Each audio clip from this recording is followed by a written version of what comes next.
they actually said, it was like, Tramell, you are like a stone. How do you not break? And I looked over, I was like, you almost got me one time. And they're like, wait, what was it? What time? It's like, I'm not going to tell you. I'm not going to tell you. Like, it's like telling someone you're ticklish. They Yeah. are going to go and find out when you're ticklish and then never let go.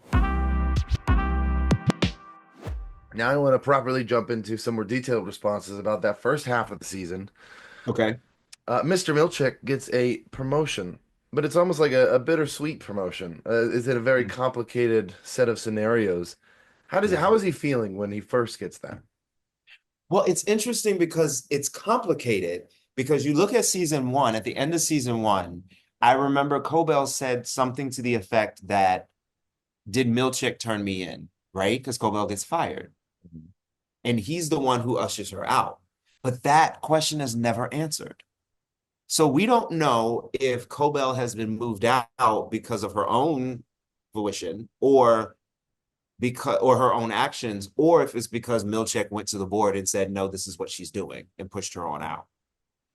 So, as an actor, I made a choice.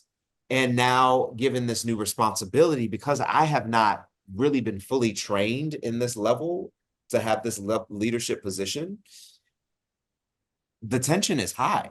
The pressure is high. And so much has happened when we're looking at season one, because we're introducing the new break room, we're introducing the new visitation room within the first two episodes. So all of that is becoming all new information that Milchick was responsible for bringing to life. Yeah. So he almost doesn't have time to celebrate the fact that he is now the new floor manager because he's got to do damage control. It's a lot of work. He's a busy man. He's a busy man, and he has got to construct this new story about the innies. This strategy and PR, and it's like really fascinating.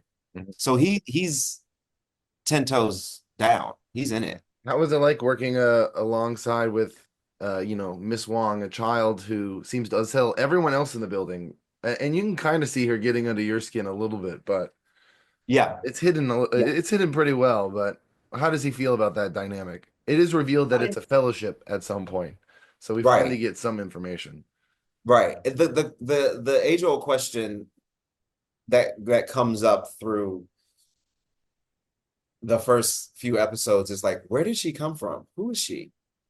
And I think Milchick asked that question himself, like internally. It's just like, what? Why is she here? And essentially, she has my old job. I was like, so what are you saying? That a 14-year-old, a 15-year-old can do my job? Oh, this is how we feeling No, now? Okay. So there's a little bit of saltiness that's probably there. we There's a could say Lumen's mystery. a little passive aggressive. Little passive aggressive. Yeah. Well said. When you get awarded your paintings, Hmm. you seem very conflicted about it. You don't really Yeah. seem to love it. You even question it later on. Yeah. What are those questions? Like what is he having trouble dealing with? Yeah. I mean, these paintings are supposed to celebrate his ascension into the company, but it becomes this mis misplaced gesture that really just ostracized him even more.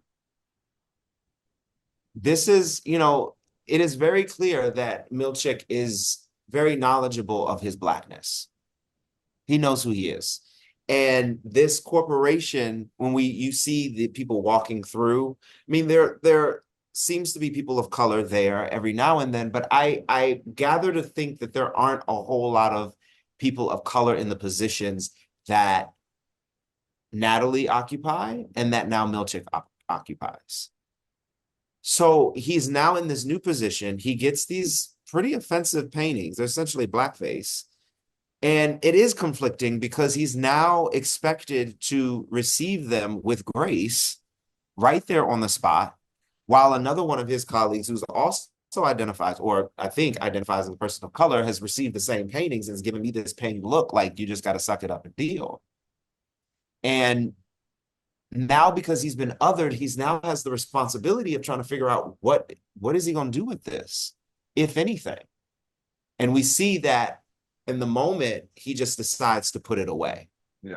And I think that speaks to so much of the human element that when we are rewarded or invited into a world that we ordinarily wouldn't be a part of, how people do the work to make us inclusive, that the gestures become misplaced, that we either decide to confront it or we decide to just leave it off to the side, or we just accept it fully. And we see how that plays a role as the season continues forward. I want to talk about one of my favorite scenes of the season so far, episode Mhm. 4. That harrowing scene when you're essentially just reciting an execution to Irving. Yeah. What was it like filming that? That was intense. That was intense, man. I was like, man, I he's got said, this whole spiel. listen, I said if the fans didn't hate me in season one, they're going to hate me after episode four, season two. Because essentially I kill him, you know. Um, and I love John Turturro so much and really, really adore his Irving. It was painful to watch that. And I wager to think that Irving is probably one of Milchick's favorite innies because he gets it. He understands the protocol. He understands what it takes to be in a position of leadership in some way. There's a camaraderie that they share. So to see that, it made me think of the teacher who has to suspend or send their favorite student off to suspension because of something that they did. Yeah. Because you don't want to see that, you know? Would you say, and you kind of talked about it a little bit, but is Milchick more angry? Is he sad? What are the emotions going through? Because I have to imagine it's more than just like a standard interaction, obviously. There's stuff going through. No, no, it's a lot. You know, like you said, it's a death. I'm like sending them to the guillotine, Yeah. you know? So I think the assault on, Helena Egan is a very huge no-no, right? So he's pissed about that. He's taken these liberties. He stepped outside of his character. And again, Milchick he organized this Orkbo, this outdoor retreat, right? So if anything happens, he is liable. So now an Egan has been assaulted and almost drowned on Milchick's watch. And it was one of the innies who did it. Like, dude. So he's like, there's got to be fear, there's anger, there's resentment, there's pain. And the fact that he has to make this decision, like you committed this crime, you gotta go. How often do you think he's done that execution recital, as it were? I took it as that this was his first time. Okay. It's intense. Poor Irving. Poor Irving. Yeah. Yeah. Episode 5 sees Mark calling you out for finally seeming to tell a bit of truth. And I was like, I wonder if Milchick's ever spoken the honesty to these people. What do you say to that? Like, is he, how honest is he usually? Is Yeah, I, Milchick? I think that's the mystery of it. You don't know if he's telling the truth or not. And that's what makes it so fun. Yeah. I don't think he's bullshitting all the time. I really don't. I think there's some very real moments that Milchick has. There's some real honesty that he's giving, but we never see it. We don't know it as an audience. And then there's moments that are absolute bullshit. Hmm. And not knowing is what makes it so much fun. And it's what keeps him in power. Now, you get a performance check, a performance review rather, and you don't take it very well. And it's really, Well, and it plays out. It plays out. You're deconstructing and like de-evolving in real time. yeah, What's going on? Is he okay? Is he losing it? We're man, gonna see a I think new man, Milchick emerge from it, those hardships. listen, he said he's tightening the leash, and he is. I think that speaks volumes right there. Sounds like he's gonna tighten the leash. Yeah, in so many ways. Has he kind of lost hope? I don't know what exactly he hopes for, but his drives, are they kind of shattered in that moment? Like when he's get this performance review, does it feel kind of hopeless with where his ambitions are? I don't think he's lost hope. I don't think he's lost hope. He is a guy who is committed to this, and he is fully willing to serve Kier. Hmm. So I think he's the kind of guy that's willing to do whatever it takes. And if he is wrong about putting this paperclip in the wrong place, he's going to take the time and the hour to figure out how, to get it right. Yeah. I think that is 100% genuine, Yeah. you know. Um, and I think him losing hope that soon would deflate him, you know. He's still got a lot, he's got a lot of verve. This man, I mean, come on. He's got it. And so he's not gonna lose hope that soon.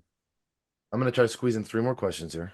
Okay. Uh, so I wanted to ask you, well, just generally, what can you tease about, vaguely, obviously, what's in store for his character in the last half of the season? And are we gonna maybe get to see some of his unseen backstory? Are we gonna get a little bit of a glimpse into like we get like teeny tiny bits of glimpses in his life outside of the work environment itself, but Yeah, yeah. Little glimpses, little glimpses. Are we gonna see it in this season? yeah, do you think maybe fans will get a little bit more, or is that still gonna probably be a mystery for down the line? I think we'll get samplings. I think that's the nature of the show, right? We don't get a whole lot of view of people's backstories in season one, and even in season two, we get little samplings, and I think with this, we're getting a nice sampling of that. Yeah. But I even think the way the scenes have been constructed of what we do see, there's a lot of information there. There's a lot to unpack. Hmm. And what I hope is that those that are watching will definitely take the time to really process it and give space to it to really unpack all of those moments. A lot of the moments that you just mentioned. Yeah. Because we could talk for a whole hour about the paper clips, or the performance You're gonna have review. nightmares about paperclips. I hope they actually recorded the whole thing of you doing all of those paperclips. Like, look, we'll use Oh it my throughout the show. You just got God. to do it all, so we have it. Ooh, the paper clips. Um, The big jar of paper clips. now, You had another question. Did I answer your other question in that question? yeah, well, yeah, like unseen backstory and just teasing what's gonna happen in like the last Okay. with your Yeah. character, what might happen. Yeah. If a season three were to be picked up, hypothetically, Okay. which I can only assume it will be, do you think fans will have to wait another 3 years, or do you hope that cycle? Does it look like that cycle would be shorter? Do you have any You insight? know, I hope that we won't have to wait another 3 years if it does happen. You know, listen, 2020 has taught me a lot. And it's like you never know what's going to happen. So 10 years later, Severance season three. God, I hope not. Don't say that. Please. Please, don't break my heart. You know, I did yeah, I hope that that wouldn't be the case, but we'll have to see. Let's see what happens. I cross my fingers. And Yes. I have to squeeze in this question that is not Severance related, but you're going to be Okay. in the Mission Impossible next year, the I Final am. Reckoning. Uh, Yeah. what can you tease about your experience on that movie? And like, did it truly feel like it was meant to be the last of the series? Because that's how they're hyping it up. It was an incredible experience. You don't realize how epic that show is until you're actually in it, you know? And everyone was so professional. They embraced me like family, and I'm so grateful for that experience. And I can't wait to see it in its entirety. And then how do you keep a straight face when acting across from Zach Cherry's Dylan? Because like you're just so serious all the time, and then he always has these like laugh out loud lines, and you just don't budge. Yeah. Zach is so great. He's so good. How do I keep a straight face? I don't know. It's what Ben tells me. He says, like, Tramell, when you're in the zone, dude, it's like it's magic. So whatever that zone is, I have to make sure that I find it when I get on set. And when I'm in that zone, when I'm locked in, I do not break. Now, what's really cool is that when we get on set, some of the other actors like Adam and Britt, they like to play and try to like make people break, kind of like see what makes people I was tick. about to And say, challenge accepted. yeah. And so now they don't realize that they made it harder on themselves because now I know that you are doing the work to purposely try to get me to break. Oh, I'm dug in now. How often Like does it happen? I'm sure they've gotten you. They must have gotten you a time or two. they almost got me. They almost got me one time. I don't know if I can. They almost got me in episode 4. You can talk about it. Okay, I'll so they edit almost this. got me in episode 4 when we were doing the campfire scene. When I was reading them the story, reading, yeah, they almost got me. Almost, Russ. Almost. But I did not tell them that they almost got me because, well, no, Breaking news. I waited until we cut. And then they actually said, it was like, Tramell, you are like a stone. How do you not break? And I looked over, I was like, you almost got me one time. And they're like, wait, what was it? What time? It's like, I'm not going to tell you. I'm not going to tell you. Like, it's like telling someone you're ticklish. They Yeah. are going to go and find out when you're ticklish and then never let go. Thank you. Thank you for talking to me about Severance, about Mission Impossible. I know it was a lot to talk about. Severance is a little Yeah. bit of a complicated show. Mhm. But yeah, thank you again, man. Yeah, thank you. I appreciate it. I look forward to those last 4 episodes, seeing how it all unfolds. I mean, it won't end, obviously. There's gonna be a lot of questions left, but Oh yeah, of course. Do you did they give you the last 4 or you're waiting to see it when it airs? I just have the first 6 right now, and I assume I'll get the last 4 at some point before they air, but I just don't have them Okay. yet. Have you seen the whole season proper? There are a couple episodes I haven't seen yet. So I've seen like bits and bobs of it, Hmm. but You lived it. I did. I did. But I don't remember it because it was so long ago. Exactly, 3 years. Yeah, all right. All right. Well, but thank you again, man. I hope you have a good time and you can rest a little bit from your trip. Thank you. Thank you.